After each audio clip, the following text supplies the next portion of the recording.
The House of Arden by Edith Nesbit. Chapter 1. Arden's Lord. Part 1.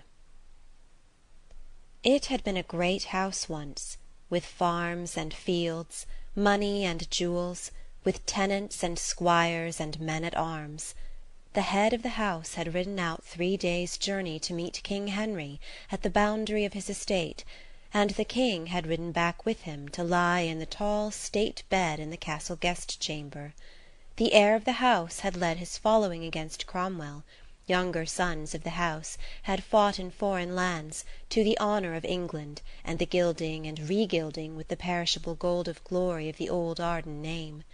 There had been Ardens in Saxon times, and there were Ardens still, but few and impoverished.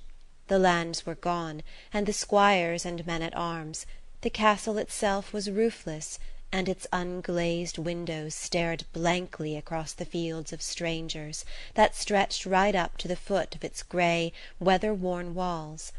And of the male Ardens there were now known only 2, an old man and a child.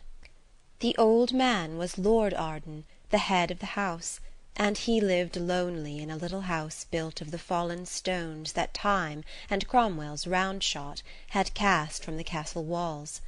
The child was Edred Arden, and he lived in a house in a clean wind-swept town on a cliff. It was a bright-faced house, with bow-windows and a green balcony that looked out over the sparkling sea. It had 3 neat white steps and a brass knocker, pale and smooth with constant rubbing. It was a pretty house, and it would have been a pleasant house, but for one thing, the lodgers. For I cannot conceal from you any longer that Edred Arden lived with his aunt, and that his aunt let lodgings. Letting lodgings is one of the most unpleasant of all possible ways of earning your living, and I advise you to try every other honest way of earning your living before you take to that. Because people who go to the seaside and take lodgings seem, somehow, much harder to please than the people who go to hotels. They want ever so much more waiting on, they want so many meals, and at such odd times. They ring the bell almost all day long. They bring in sand from the shore in every fold of their clothes, and it shakes out of them onto the carpets and the sofa-cushions and everything in the house. They hang long streamers of wet seaweed against the pretty roses of the new wallpapers, and their wash-hand basins are always full of sea-anemones and shells. Also, they are noisy. Their boots seem to be always on the stairs, no matter how bad a headache you may have, and when you give them their bill they always think it is too much, no matter how little it may be. So do not let lodgings if you can help it. Miss Arden could not help it. It happened like this. Edred and his sister were at school. Did I tell you he had a sister? Well, he had, and her name was Elfrida. Miss Arden lived near the school, so that she could see the children often. She was getting her clothes ready for her wedding, and the gentleman who was going to marry her was coming home from South America, where he had made a fortune.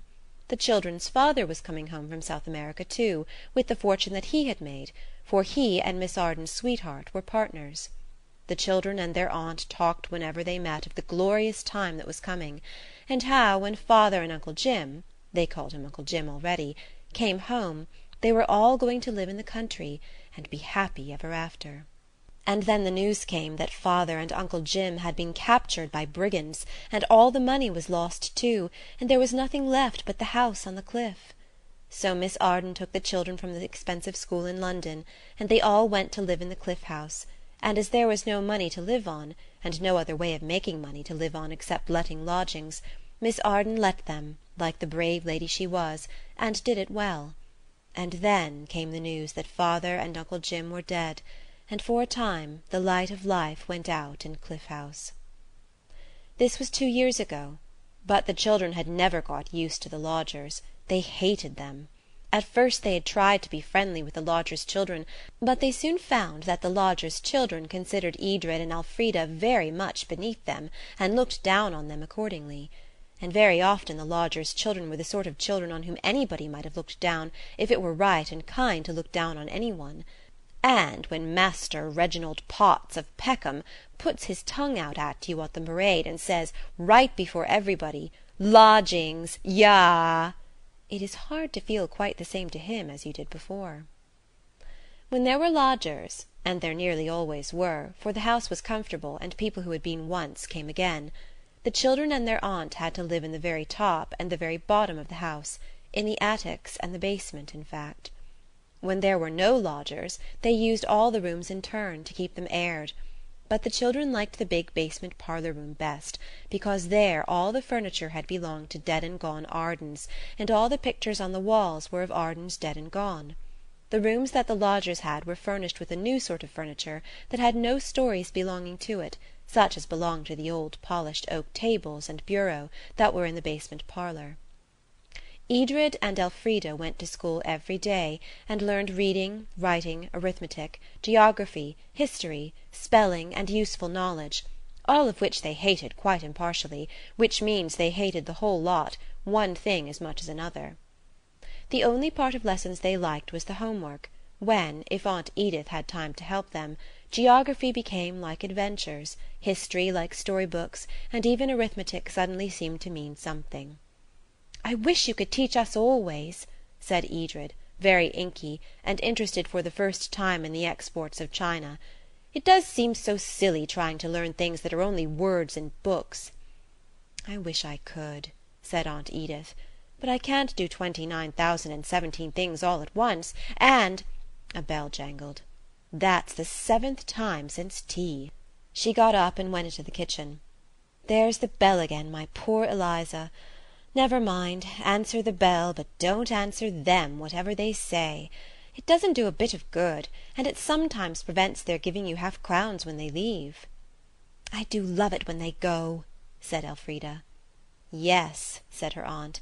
"A cab top-heavy with luggage, the horse's nose turned stationward, it's a heavenly sight, when the bill is paid, and— But then I'm just as glad to see the luggage coming.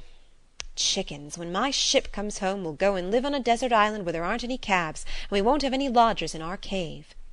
"When I grow up," said Edred, "I shall go across the sea and look for your ship and bring it home.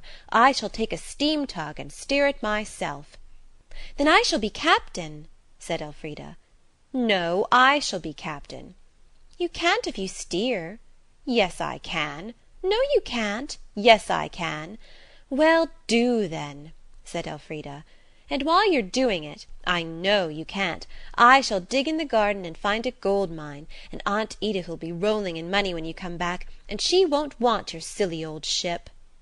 "Spelling next," said Aunt Edith. "How do you spell disagreeable?" "Which of us?" asked Edred acutely. "Both," said Aunt Edith, trying to look very severe. When you are a child, you always dream of your ship coming home, of having £100, or 1,000, or £1,000,000 to spend as you like.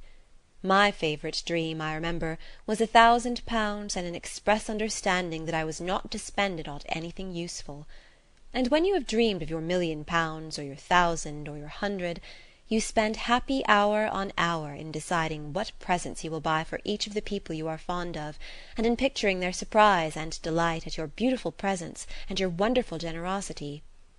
I think very few of us spend our dream fortunes entirely on ourselves. Of course, we buy ourselves a motor bicycle straight away, and footballs and bats, and dolls with real hair, and real china tea-sets, and large boxes of mixed chocolates, and Treasure Island, and all the books that Mrs. Ewing ever wrote, but when we have done that, we begin to buy things for other people. It is a beautiful dream, but too often, by the time it comes true, up to £100 or 1,000, we forget what we used to mean to do with our money, and spend it all in stocks and shares, and eligible building sites, and fat cigars and fur coats. If I were young again, I would sit down and write a list of all the kind things I meant to do when my ship came home, and if my ship ever did come home, I would read that list, and— But the parlour bell is ringing for the 8th time, and the front door bell is ringing too, and the first floor is ringing also, and so is the second floor, and Eliza is trying to answer 4 bells at once, always a most difficult thing to do. The front door bell was rung by the postman. He brought 3 letters. The first was a bill for mending the lid of the cistern, on which Edred had recently lighted a fire, fortified by an impression that wood could not burn if there were water on the other side, a totally false impression, as the charred cistern lid proved. The second was an inquiry whether Miss Arden would take a clergyman in at half the usual price, because he had a very large family, which had all just had measles. And the third was the letter, which is really the seed and beginning and backbone and rhyme and reason of this story. Edred had got the letters from the postman, and he stood and waited while Aunt Edith read them. He collected postmarks, and he had not been able to make out by the thick half-light of the hall gas whether any of these were valuable. The third letter had a very odd effect on Aunt Edith. She read it once, and rubbed her hand across her eyes. Then she got up and stood under the chandelier, which wanted new burners badly, and so burned with a very unlighting light, and read it again. Then she read it a third time, and then she said, "Oh!" "What is it, auntie?" Elfrida asked anxiously. "Is it the taxes?" It had been the taxes once, and Elfrida had never forgotten. If you don't understand what this means, ask your poorest relations, who are also likely to be your nicest, and if they don't know, ask the washerwoman. "No, it's not the taxes, darling," said Aunt Edith. "On the contrary." I don't know what the contrary or opposite of taxes is, any more than the children did, but I am sure it is something quite nice, and so were they. "Oh, auntie, I am so glad," they both said, and said it several times before they asked again, "What is it?" I'm not quite sure, but I think it's a ship come home. Oh, just a quite tiny little bit of a ship, a toy boat, hardly more than that. But I must go up to London tomorrow the first thing, and see if it really is a ship, and if so, what sort of a ship it is. Mrs. Blake shall come in, and you'll be good as gold, children, won't you?" "Yes, oh yes," said the two. "And not make booby-traps for the butcher, or go on the roof in your nightgowns, or play Red Indians in the dust-bin, or make apple-pie beds for the lodgers?" Aunt Edith asked, hastily mentioning a few of the little amusements which had lately enlivened the spare time of her nephew and niece. "No, we won't, really," said Edred, "and we'll truly try not to think of anything new and amusing," he added, with real self-sacrifice. "I must go by the 8:30 train. I wish I could think of some way of amusing you," she ended, for she was too kind to say, "of keeping you out of mischief for the day," which was what she really thought. "I'll bring you something jolly for your birthday, Edred. Wouldn't you like to spend the day with nice Mrs. Hammond?" "Oh, no," said Edred, and added on the inspiration of the moment, "Why mayn't we have a picnic, just Elf and me, on the downs to keep my birthday? It doesn't matter it being the day before, does it? You said we were too little last summer, and we should this, and now it is this, and I have grown 2 inches, and Elf's grown 3, so we're 5 inches taller than when we said we weren't big enough." "Now you begin to see how useful arithmetic is," said the aunt. "Very well, you shall. Only wear your old clothes and keep in sight of the road. Yes, you can have a whole holiday. And now to bed. Oh, there's that bell again! Poor dear Eliza." A Clapham cub, belonging to one of the lodgers, happened to be going up to bed just as Edred and Elfrida came through the baize door that shut off the basement from the rest of the house. He put his tongue out through the banisters at the children of the house, and said, "Little slaveys." The cub thought he could get up the stairs before the two got round the end of the banisters, but he had not counted on the long arm of Elfrida, whose hand shot through the banisters and caught the cub's leg and held on to it till Edred had time to get round. The 2 boys struggled up the stairs together, and then rolled together from top to bottom, where they were picked up and disentangled by their relations. Except for this little incident, going to bed was uneventful. Next morning Aunt Edith went off by the 8:30 train. The children's school satchels were filled, not with books, but with buns. Instead of exercise books there were sandwiches, and in the place of inky pencil boxes were 2 magnificent boxes of peppermint creams, which had cost a whole shilling each, and had been recklessly bought by Aunt Edith in the agitation of the parting hour when they saw her off at the station. They went slowly up the red brick paved sidewalk that always looked as though it had just been washed, and when they got to the top of the hill they stopped and looked at each other. "It can't be wrong," said Edred. "She never told us not to," said Elfrida. "I've noticed," said Edred, that when grown-up people say they'll see about anything you want, it never happens." "I've noticed that too," said Elfrida. "Auntie always said she'd see about taking us there." "Yes, she did." "We won't be mean and sneaky about it," Edred insisted, though no one had suggested that he would be mean and sneaky. "We'll tell Auntie directly she gets back." "Of course," said Elfrida, rather relieved, for she had not felt at all sure that Edred meant to do this.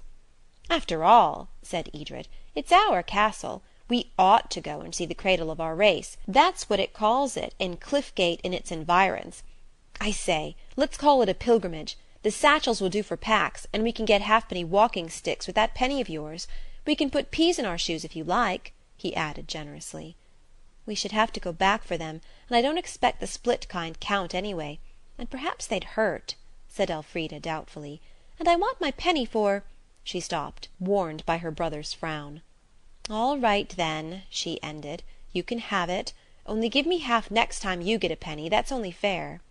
"I'm not usually unfair," said Edred coldly. "Don't let's be pilgrims." "But I should like to," said Elfrida. Edred was obstinate. "No," he said, "we'll just walk." So they just walked, rather dismally. The town was getting thinner, like the tract of stocking that surrounds a hole. The houses were farther apart and had large gardens. In one of them a maid was singing to herself as she shook out the mats, a thing which, somehow, maids don't do much in towns. "Good luck, says I to my sweetheart, for I will love you true. And all the while we've got to part, my luck shall go with you." "That's lucky for us," said Elfrida amiably. "We're not her silly sweetheart," said Edred. "No, but we heard her sing it, and he wasn't here, so he couldn't. There's the signpost. I wonder how far we've gone. I'm getting awfully tired." "We'd better have been pilgrims," said Edred. "They never get tired, however many peas they have in their shoes." "I will now," said Elfrida.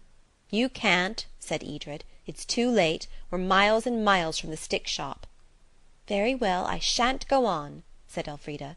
"You got out of bed the wrong side this morning. I've tried to soft answer you as hard as ever I could all the morning, and I'm not going to try any more, so there." "Don't then," said Edred bitterly. "Go along home if you like. You're only a girl." "I'd rather be only a girl than what you are," said she. "And what's that, I should like to know?" Elfrida stopped and shut her eyes tight. "Don't, she said. "I won't be cross, I won't be cross, I won't be cross. Pax, drop it. Don't let's." "Don't let's what?" "Quarrel about nothing," said Elfrida, opening her eyes and walking on very fast. "We're always doing it. Auntie says it's a habit. If boys are so much splendider than girls, they ought to be able to stop when they like." "Suppose they don't like?" said he, kicking his boots in the thick white dust. "Well," said she, "I'll say I'm sorry first. Will that do?" "I was just going to say it first myself," said Edred, in aggrieved tones. "Come on," he added more generously. "Here's the signpost. Let's see what it says." It said, quite plainly and without any nonsense about it, that they had come 1 3/4 miles, adding most unkindly that it was 8 miles to Arden Castle. But, it said, it was 1/4 mile to Ardenhurst Station. "Let's go by train," said Edred grandly. "No money," said Elfrida, very forlornly indeed. "Aha!" said Edred. "Now you'll see. I'm not mean about money. I brought my new florin." "Oh, Edred," said the girl, stricken with remorse, "you are noble." "Pooh!" said the boy, and his ears grew red with mingled triumph and modesty. "That's nothing. Come on." End of Section 1.